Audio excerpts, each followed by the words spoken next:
said, are there any suggestions? No suggestions. He said, are there any comments? No comments. He said, this problem will be resolved. And what he did, the next day we got a new company commander. We got 2 platoon leaders. And what really happened about that, he said, if you fellas have to go home, let me know. I'll let you go home on Friday. And three men, soldiers from Chicago, were killed. That's what set the whole thing off. They were coming back, and see, that was before Eisenhower built all these 4-way highways. And they said they were behind a truck, and they were blowing the horn, and the guy did that. And when they swung around him, they ran headlight into a truck. Oh, okay. So then they started letting us go home. Some go home on Friday night, especially the ones that were living in the Chicago area. Right. Because it was from Chicago and parts of Missouri. But we had a problem because they said that you would eat according to how your platoon finished inspection. Well, we found out we had a problem because the 2 white platoons always ate before the 2 black platoons. So we had to resolve that problem. And one day, the supply sergeant said that he didn't have enough soap for the soldiers to eat out of plates. So they had to eat out of their mess kits. Okay. So you know what they did for that? They fell out. Everybody went through the line, washed their mess kits, and went back to the platoon. Now he's stuck with all his food. It so happened that particular day I was on KP, so we got to eat. Okay. So at 2 o'clock that morning, you woke up. Cadre of officers came in and took all your mess kits and threw them on the ground. So go wash those mess kits. Those mess kits were dirty. You know, they did that because the guys refused to go in and eat out of their mess kits and plates, using plates. Oh. So when the movement came in, the supply sergeant, he left too. When they kept, but to really offset it, they said anybody that ate in the company that wasn't on KP, to let them know. And we had a couple of guys that went in and ate with their mess kits. So the guys refused to let them sleep in the barracks that night. And what really happened, this one guy went to the chapel and went to sleep. And Colonel come through there and wanted to know why was he sleeping in the chapel. And he said, well, he couldn't sleep in his barracks because of this. So that was another upheaval. You had a lot going on doing basic. We really had a lot going on. Man, okay.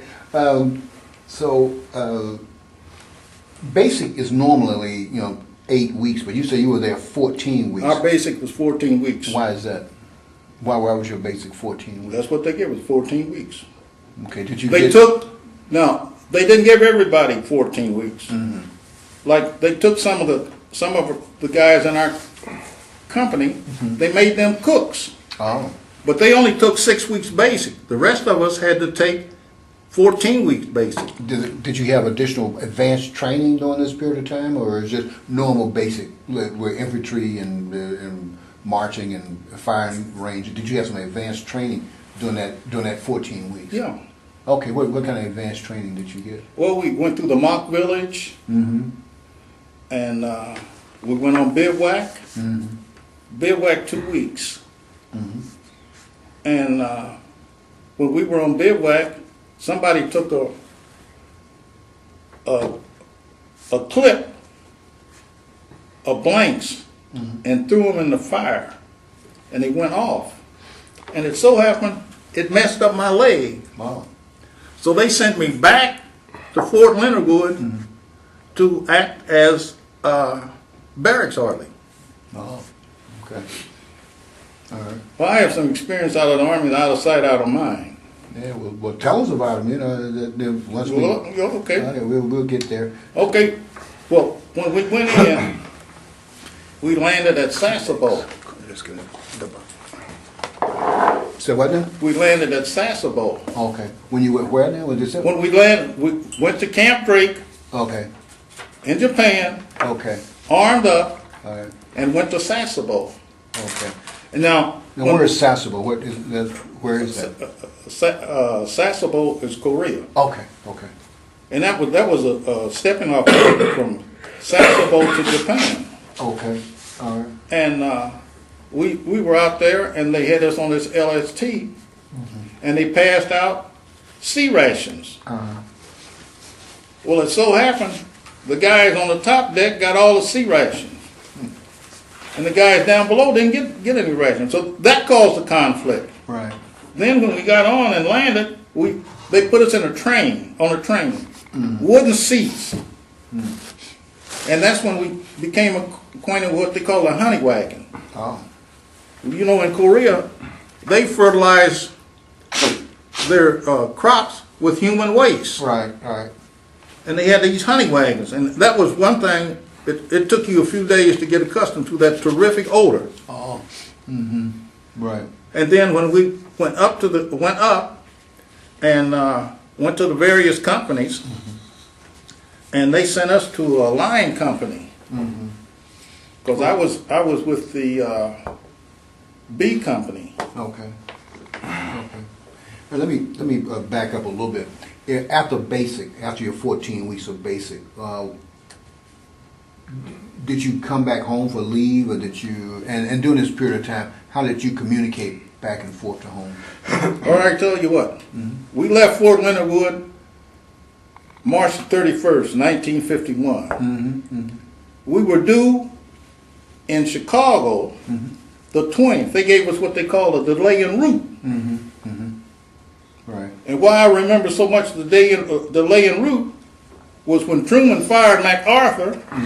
I was still on leave, but I was going to South Bend, Indiana. Okay. And they announced that the Truman had fired MacArthur. No. Okay. Now, when we get over there, we joined, I was drafted. We joined a regular Army outfit. Where? In Korea. In Korea. Okay. Now, let me sort of chronologically, figure. After basic, you came home for leave. Yeah. Okay. And you say where did you go to California, or where No, did you go no. after your leave was over? We went to Seattle, Washington. Seattle, Washington. Okay. How did you get to Seattle? Troop train. Troop train. Okay. From Chicago. From Chicago. Okay. How many days was that? And what was that like? It was like 3 days. 3 days. Had you ever been on a train before? Well, I'd been on a train before, but not for no 3 days. Oh, okay. Okay. So what was that?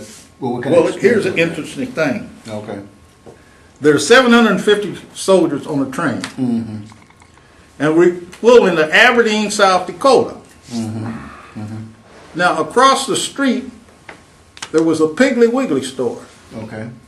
Now, can you imagine 750 soldiers going into a supermarket? Well, the man made a lot of money, but look, he lost a lot of money too.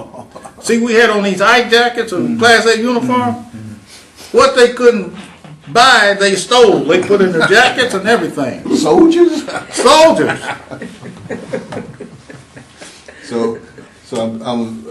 Did he get any repercussions? I'm sure he probably reported you all to the Department Well, of it was too Defense. late then.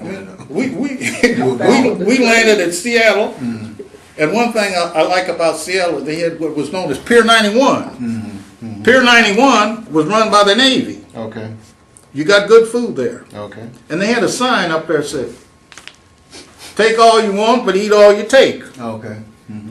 And the guys were going through steaks and everything, and I remember this one fellow took 2 steaks. He ate ate one and half of the other.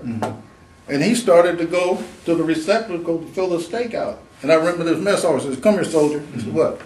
He said, "You see that sign up there?" He said, "Yeah." He said, "It means just exactly what it says. Now you go back and sit at that table until you finish